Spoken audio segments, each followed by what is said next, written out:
جناب نبی کریم صلی اللہ علیہ وسلم نے اس مہینے کو پانے کے لیے دعائیں مانگی ہیں۔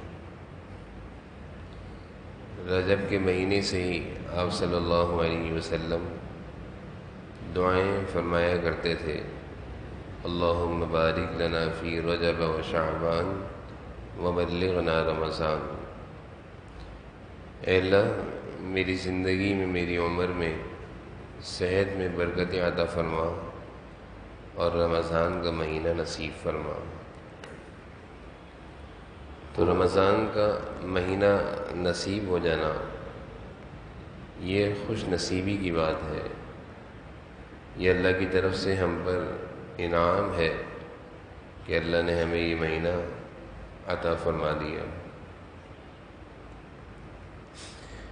اس مہینے کی آمد سے قبل اور اس مہینے کے آنے کے بعد جناب نبی کریم صلی اللہ علیہ وسلم صحابہ کو اس کی عبادت کا اور عبادت میں اس مہینے کو گزارنے کا بہت زیادہ فرمایا کرتے تھے، اہتمام بیان کیا کرتے تھے، شوق دلایا کرتے تھے۔ چنانچہ ایک حدیث میں حضرت علی رضی اللہ عنہ کی روایت ہے کہ جب رمضان شریف کی پہلی رات ہوتی ہے، پہلی رات ہوئی تو سرکار دو عالم صلی اللہ علیہ وسلم لوگوں کو خطاب کرنے کے لیے کھڑے ہوئے اور آپ نے اللہ تعالیٰ کی حمد و ثنا بیان فرمائی اور ارشاد فرمایا کہ اے لوگوں، تمہاری طرف سے تمہارے دشمن شیاطین کے لیے اللہ تعالیٰ کافی ہیں، یعنی شیاطین کو اللہ تعالیٰ نے تمہارے لیے عبادتوں میں آسانی رہے اس لیے اس کو قید کر دیا ہے، اور اللہ تعالیٰ نے تم سے وعدہ کیا ہے دعائیں قبول فرمانے کا۔ چنانچہ قرآن کریم کی آیت ہے ادعونی استجب لکم، مجھ سے دعا مانگو میں تمہاری دعا قبول کروں گا۔ اس خطبے میں آپ صلی اللہ علیہ وسلم نے ایک تو یہ ارشاد فرمایا کہ شیاطین قید کر دیے جاتے ہیں۔ انسان کے لیے عبادات کا کرنا آسان ہو جاتا ہے کیونکہ شیاطین انسان کو اس کے دل میں برے وسوسے اور خیالات ڈالتے ہیں جس سے اس کا ذہن، دل، دماغ عبادت سے، نمازوں سے، مسجد سے، اچھے کاموں سے رک جاتا ہے خیالات کی وجہ سے۔ تو اللہ تعالیٰ نے ایک تو آسانی ہم پر یہ کی کہ اس کو قید کر کے زنجیروں میں جکڑ کے پھینک دیا، تو پورے رمضان وہ قید رہے گا۔ اور پھر دوسری چیز آپ صلی اللہ علیہ وسلم نے اس خطبے میں ارشاد فرمائی کہ دعائیں قبول ہوتی ہیں۔ حدیث شریف کا مفہوم ہے کہ روزے دار کی دن رات میں ایک دعا اللہ تعالیٰ ضرور قبول فرماتے ہیں، اور ایک حدیث میں ہے کہ فرشتوں کی وہ جماعت جس نے اللہ تعالیٰ کی عرش کو اٹھایا ہوا ہے، اس جماعت کو اللہ تعالیٰ رمضان شروع ہونے پر روزے داروں کی دعاؤں پر آمین کے لیے مقرر کر دیتے ہیں کہ تمہاری اب عبادت یہ ہے کہ روزے دار جو دعائیں کریں گے اس پر آمین کہنا۔ اور ایک حدیث میں ہے کہ جن لوگوں کی دعا رد نہیں ہوتی، جیسے مظلوم کی دعا ہے، مسافر کی دعا ہے، اسی طرح روزے دار کی دعا بھی اللہ تعالیٰ رد نہیں فرماتے۔ دن رات میں دعائیں قبول ہو رہی ہیں، فرشتوں کی آمینیں مل رہی ہیں، خوش نصیبی ہے روزے دار کے لیے کہ اس کی دعا رد نہیں ہوتی، قبول ہوتی ہے۔ تو اتنے سارے فضائل کو سامنے رکھ کر معلوم یہ چلتا ہے کہ رمضان کی جملہ عبادات میں دعا ایک اہم عبادت ہے، اس کو اہتمام سے کرنا چاہیے۔ جس طرح ہم تلاوت کا، تراویحوں کا اور روزے کا اہتمام کریں گے، اسی طرح ہمیں دن رات میں اپنے اوقات میں سے کچھ وقت دعاؤں کے لیے رکھنا چاہیے. جیسے افطار سے پہلے کی دعا کے بارے میں آتا ہے کہ فرشتے روزہ دار کی دعاؤں پر، افطار کے وقت کی دعاؤں پر آمین کہتے ہیں. تو معلوم یہ چلا کہ افطار سے پہلے کا جو وقت ہے یہ گھومنے کا نہیں ہے، یہ کھانے پینے کی چیزوں کے جمع کرنے کا نہیں ہے، یہ کھیلنے کودنے کا نہیں ہے، یہ سامان بنانے کا لگانے کا نہیں ہے، بلکہ یہ وقت دعاؤں میں لگنے کا ہے. ہمارے گھر کی خواتین جو ہوتی ہیں، عموماً ہمارے گھروں میں خواتین عصر کے بعد افطاری میں لگتی ہیں تو اذانوں تک لگی رہتی ہیں. خواتین بناتے رہتی ہیں، مرد حضرات فرمائش کرتے رہتے ہیں، اسی میں مغرب ہو جاتی ہے. نہ مردوں کو دعا نصیب ہوتی ہے نہ خواتین کو دعا نصیب ہوتی ہے. بہتر تو یہ ہے کہ خواتین کو بھی دعاؤں کا موقع دینا چاہیے. افطاری پہلے سے تیار کر لی جائے تاکہ وہ بھی اللہ تعالیٰ سے دعائیں مانگیں. تو دعاؤں کا اہتمام ایک تو افطاری سے پہلے، اور سحری کی دعائیں، تہجد کی دعائیں، یہ تو پورے سال کا قیمتی خزانہ ہے، ذخیرہ ہے. مومن کے لیے بہترین اللہ کی طرف سے انعام ہے سحری کا وقت پورے سال کے لیے. اللہ تعالیٰ ہر رات سحر کے وقت اعلان فرماتے ہیں کہ مانگو مجھ سے، مانگو میں دعائیں قبول کروں گا. تو کوشش کرنی چاہیے کہ رمضان کے مہینے میں سحری کا وقت جو ہے وہ اس طرح ہو کہ رات کو جلدی سو جائیں اور سحر میں جلدی اٹھ جائیں. سحری کا وقت مثال ہے، اگر 5:10 پہ ختم ہو رہا ہے تو کم از کم 4 بجے اٹھ جائیں، اور 4 بجے، پونے 4 بجے اٹھ کر استنجا وضو سے فارغ ہونے کے بعد کچھ نوافل پڑھیں اور اس کے بعد دعائیں کریں. اور پھر جب وقت کم رہ جائے 15-20 منٹ، آدھا گھنٹہ، تو سحری کر لیں. تو سحری کی دعا اور افطاری کی دعا، اور پھر رمضان میں ہر نماز کے بعد اہتمام سے دعائیں مانگیں. نمازوں کے بعد کی دعائیں قبول ہوتی ہیں. حدیث شریف میں آیا ہے کہ نماز کے بعد کی دعائیں اللہ تعالیٰ قبول فرماتے ہیں. سحری افطاری کی دعائیں اللہ تعالیٰ قبول فرماتے ہیں. اور دعا یہ ایک بہترین عبادت ہے. تو تمام عبادات کے ساتھ ساتھ رمضان کے مہینے میں دعا کا بہت زیادہ اہتمام کرنا ہے. اس حدیث سے معلوم چل رہا ہے ایک بڑا عمل ہے دعا. دعا کی برکات میں علماء نے لکھا ہے حدیث کی روشنی میں کہ دعا کرنے کا سب سے بڑا فائدہ جو ہے، اللہ تعالیٰ سے مانگنے کا سب سے بڑا فائدہ یہ ہے کہ اس بندے کی طرف اللہ کی توجہ ہو جاتی ہے. مانگنے والے کی طرف اللہ تعالیٰ کی توجہ ہو جاتی ہے کہ مجھ سے مانگتا رہتا ہے، اور یہی مطلوب ہے. کوئی بڑا آدمی ہو اور اس کے ہم دروازے پر بار بار جائیں اور وہ رحیم، اس کا دل نرم ہو، نرم دل ہو، تو اس کی ہماری طرف توجہ ہو جاتی ہے کہ یہ بار بار میرے دروازے پر آتا ہے. بندوں کے دروازے پر جانا اچھا نہیں ہے، لیکن میں ایک مثال کے طور پر عرض کر رہا ہوں کہ وہ متوجہ رہتا ہے کہ یہ ابھی آئے گا اور مجھ سے مانگے گا. اللہ تعالیٰ تو مانگنے سے خوش ہوتے ہیں. دنیا والے تو مانگنے سے غصہ ہوتے ہیں. اللہ تعالیٰ مانگنے سے خوش ہوتے ہیں اور فرماتے ہیں مانگو، ادعونی استجب لکم، مانگو مجھ سے، میں دعا قبول کروں گا. تو دعا کی فوائد میں سے پہلا اور بڑا فائدہ یہ ہے کہ زیادہ دعائیں کرنے والے کی طرف اللہ کی رحمت زیادہ متوجہ رہتی ہے کہ یہ ہر وقت مجھ سے مانگتا رہتا ہے.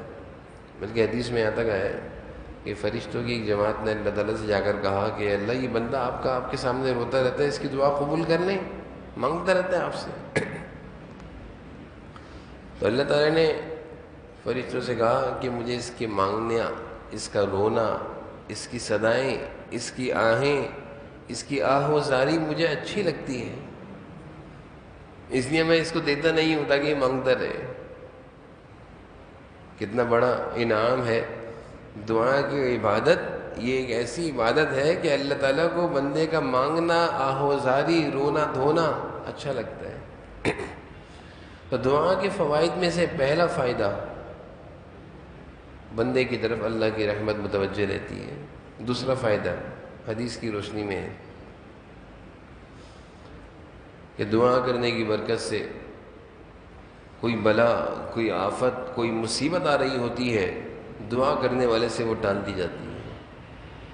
کوئی نقصان ہمیں پتہ نہیں ہے کہ کون سا نقصان پیش آ جائے، دعا کی برکت سے اللہ نے اس نقصان کو ٹال دیا، ہمیں پتہ بھی نہیں چلا، ہمیں پتہ ہی نہیں چلا کہ کیا ہونا تھا، اللہ نے بچا لیا دعا کی برکت سے۔ اہتمام دعا کا، دعا کی کثرت، مسلسل دعا مانگتے رہنا، یہ اتنا بڑا عمل ہے۔ حدیث شریف سے معلوم چلتا ہے کہ آئی ہوئی بلائیں، مصیبتیں جو اس بندے پر آ رہی ہوتی ہیں دعا کی برکت سے ٹل جاتی ہیں۔ اولاد سے مصیبت ٹل گئی، گھر والوں سے ٹل گئی، انسان کی اپنی جان سے، مال سے ٹل گئی، یہ کوئی معمولی بات ہے؟ جان و مال پر جو مصیبت اور بلا آتی ہے سب سے زیادہ انسان کو وہی توڑتی ہے، وہی نقصان پہنچاتی ہے۔ دعا کا دوسرا اہم فائدہ کہ آئی بھی بلائیں اور مصیبتیں اللہ تعالیٰ اس دعا کی برکت سے ٹال دیتے ہیں۔ اور تیسرا فائدہ حدیث شریف میں آتا ہے کہ یہ دعا اس کے لیے آخرت کا ذخیرہ کر دی جاتی ہے۔ یہ دعا اس کے لیے آخرت کا ذخیرہ کر دی جاتی ہے، یعنی دعا اللہ تعالیٰ نے قبول کر لی، انعام آخرت میں دیں گے جب زیادہ ضرورت ہوگی۔ یہ بھی حدیث میں آتا ہے کہ بہت سارے لوگ جب دنیا سے معاملہ ختم ہو جائے گا، حشر کا دن ہو، قیامت کا دن ہوگا، تو وہ دیکھیں گے بہت ساری چیزیں ہمارے نامہ اعمال میں جمع ہیں، مختلف چیزیں۔ وہ اللہ سے کہیں گے ہمارا نامہ اعمال اتنا وزنی کیوں ہو رہا ہے، ہم نے تو یہ کام نہیں کیے۔ اللہ کہیں گے وہ تیری دعائیں ہیں جو تو نے دنیا میں مانگی تھی، ہم نے یہاں پہ ذخیرہ رکھ کر دی تاکہ تجھے یہاں زیادہ ضرورت ہے۔ دعا کا مانگنا ہر حال میں فائدہ مند ہے۔ اور چوتھا فائدہ علماء نے دعا کا یہ لکھا ہے کہ کچھ مانگ رہا ہوتا ہے اللہ تعالیٰ اس کے بدلے اس سے بہتر دے دیتے ہیں۔ جیسے بچہ ہوتا ہے نا، چھوٹا بچہ ابا سے 10-20 والی چیز مانگ رہا ہوتا ہے، ابا کو پتہ ہے یہ اس کے لیے اتنی مفید نہیں ہے، اس سے اچھی 100 200 300 والی چیز دے دیتے ہیں۔ اللہ کا بھی یہی معاملہ ہے کہ ہم اللہ سے کوئی ادنا چیز مانگ رہے ہوتے ہیں، معمولی چیز کہ اللہ یہ گاڑی مل جائے، مثال ہے چھوٹی گاڑی مانگ رہے ہیں، اللہ تعالیٰ اس سے اچھی سواری دے دیتے ہیں۔ ہماری نیت ہوتی ہے کہ ہمیں یہ دکان مل جائے، اللہ تعالیٰ اس سے اچھا روزگار دے دیتے ہیں، پورا روزگار دے دیتے ہیں۔ تو دعا کا چوتھا فائدہ علماء نے لکھا ہے کہ انسان جو مانگتا ہے اللہ تعالیٰ اس سے بڑھ کر اور بہتر دے دیتے ہیں۔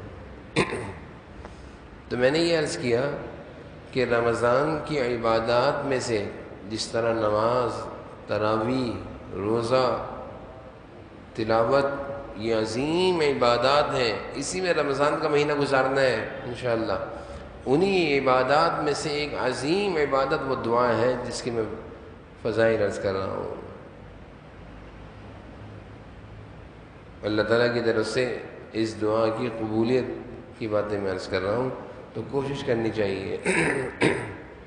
چاہیے اپنے آپ کو رمضان کے مہینے میں دیگر عبادات کے ساتھ دعاؤں میں بھی خوب اہتمام سے لگانا چاہیے، اور کوشش ہو کہ دن رات میں کم از کم ہماری 1 گھنٹے کی دعا ہو۔ سحری کی دعا آدھے گھنٹے کی 20 منٹ کی، افطاری کی دعا 20 منٹ کی، 25 منٹ کی، نمازوں کے بعد کی دعا 5-5 منٹ کی، تو انشاءاللہ 40 منٹ 50 منٹ تو ہو ہی جائیں گے۔ اگر یہ سارے فضائل ہمارے سامنے ہوں گے کہ رمضان کی دعا کتنی اہم ہے، تو انشاءاللہ پھر 1 گھنٹے کی دعا بھی کم لگے گی، چاہے گا اور مانگتا رہوں گا۔ بلکہ بہت سارے لوگ اپنے مشاہدات بتاتے ہیں، رمضان جب گزر جاتا ہے تو 3-4-6 مہینے بعد جب کسی رمضان کے ساتھیوں سے ملاقات ہوتی ہے جنہوں نے رمضان صحیح طریقے سے گزارا، تو وہ بتاتے ہیں کہ رمضان کی مانگی ہوئی دعائیں اللہ تعالیٰ مجھے ایک ایک کر کے دے رہے ہیں، دکھا رہے ہیں۔ یعنی میں نے اللہ تعالیٰ سے رمضان کے مہینے میں جو چیزیں مانگی، وہ مانگی ہوئی دعائیں مجھے دکھ رہی ہیں، مل رہی ہیں۔ میں نے جو جو اللہ سے مانگا تھا رمضان کے مہینے میں، رمضان تو گزرے ہوئے 4 مہینے ہو گئے، 5 مہینے ہو گئے، اب وہ سب مجھے وقفے وقفے سے مل رہا ہے۔ یہ رمضان کی دعاؤں کی خصوصیت ہے۔ اس لیے بھائی دیگر عبادات کے اہتمام کے ساتھ رمضان کی دعاؤں کا اہتمام خوب کرنا چاہیے۔ پھر اسی حدیث میں آپ صلی اللہ علیہ وسلم نے ارشاد فرمایا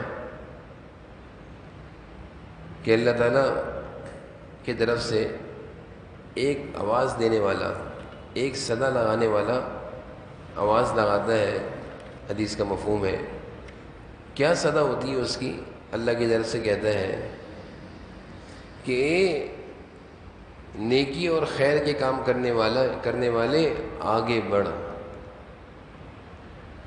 اے برائی کو کرنے والے رک جا۔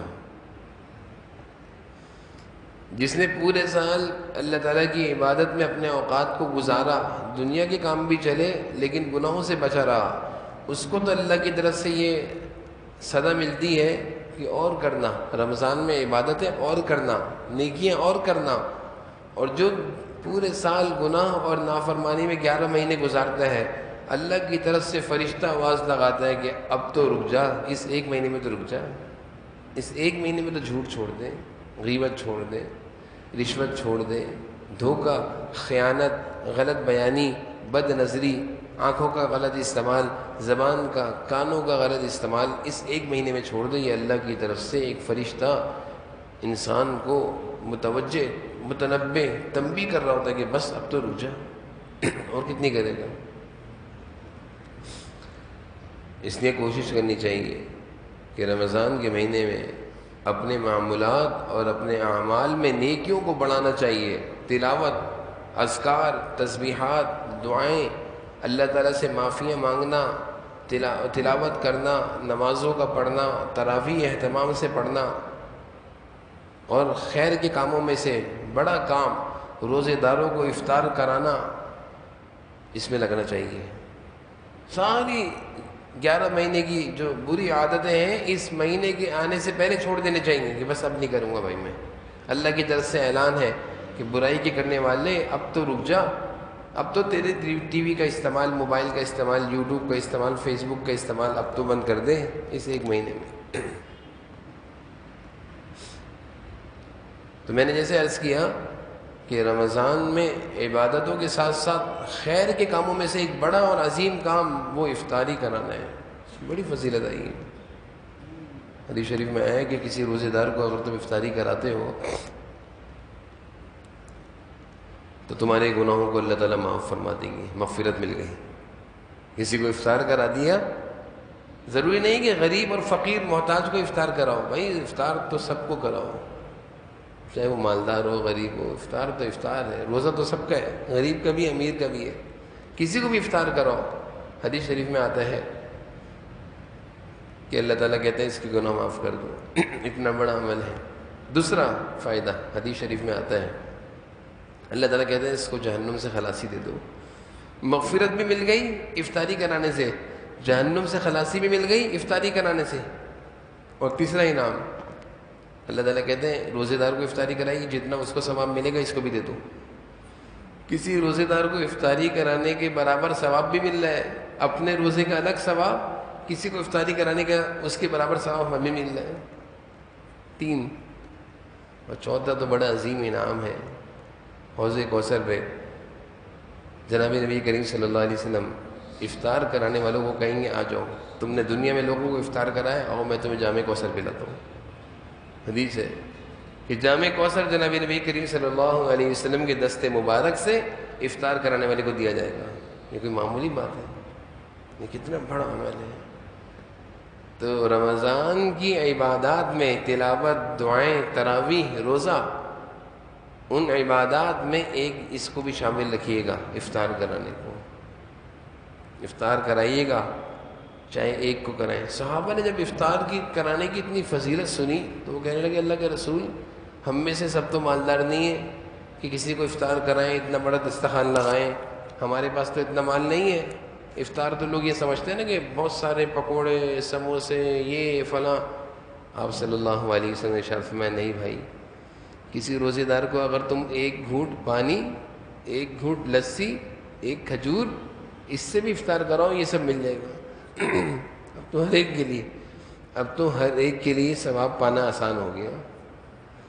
یعنی آپ صلی اللہ علیہ وسلم نے اتنی آسانی کر دی، فرمایا کہ نہیں، بڑا چڑھا کر دسترخوان لگانا، اگر اللہ نے دیے تو لگاؤ، اچھی بات ہے، اکرام کرو کسی کا اگر اللہ نے مال دیا ہے، اور اگر مال نہیں ہے تو پھر ایک کھجور سے بھی اگر کسی کو افطار کرا دو کہ آپ افطار کر لیں، ایک گلاس پانی لا کر دے دیے کہ اس سے روزہ کھول لیں، ایک دودھ کا گلاس لا کر دے دیا اس سے روزہ کھول لیں، تو اس پر بھی یہ ساری چیزیں مل گئیں۔ کتنی بڑی بڑی انعامات ہیں۔ حوض کوثر پہ، جام کوثر کے لیے ہم سب ترس رہے ہوں گے، جناب نبی کریم صلی اللہ علیہ وسلم کے دست مبارک سے حوض کوثر نصیب ہو جائے، یہ جنت کی بشارت ہے۔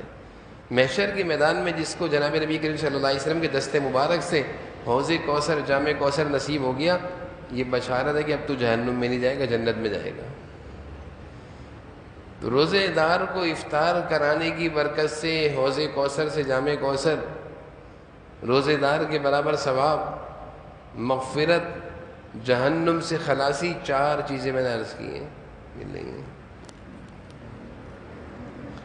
بہت ساری عبادتیں ہیں رمضان کی، انشاءاللہ وقفے سے عرض کی جاتی رہیں گی۔ آج جتنا وقت تھا اس وقت میں رہتے ہوئے جو ضروری باتیں عرض کر سکتا تھا اللہ تعالیٰ کی توفیق سے عرض کر دی ہیں، باقی باتیں انشاءاللہ آئندہ عرض کی جاتی رہیں گی۔ بس کوشش یہ کریں کہ ابھی سے تیار ہو جائیں کہ اس مہینے کو خوب اچھے طریقے سے گزارنا ہے، اور یہ سارے کام جو ہم نے سن لیے اور مزید سنیں گے سب پر عمل کرنا ہے انشاءاللہ۔ تو انشاءاللہ یہ مہینہ اگر صحیح گزر گیا تو پورا سال سلامتی والا، حدیث ہے جس کا رمضان اچھا پورا سال اچھا۔ جیسے کاروباری والے لوگ کہتے ہیں نا کہ یہ سیزن اچھا تو پورا سال اچھا، اور رمضان اچھا تو پورا سال اچھا۔ یہ عبادت کا سیزن ہے، تو کوشش کریں کہ یہ مہینہ اگر اچھا گزر گیا نا انشاءاللہ تو اللہ تعالیٰ اس کی برکتیں زندگی میں ڈال دیتے ہیں۔ اللہ تعالیٰ میں عمل کی توفیق نصیب فرمائے۔ صلی اللہ علیہ وسلم۔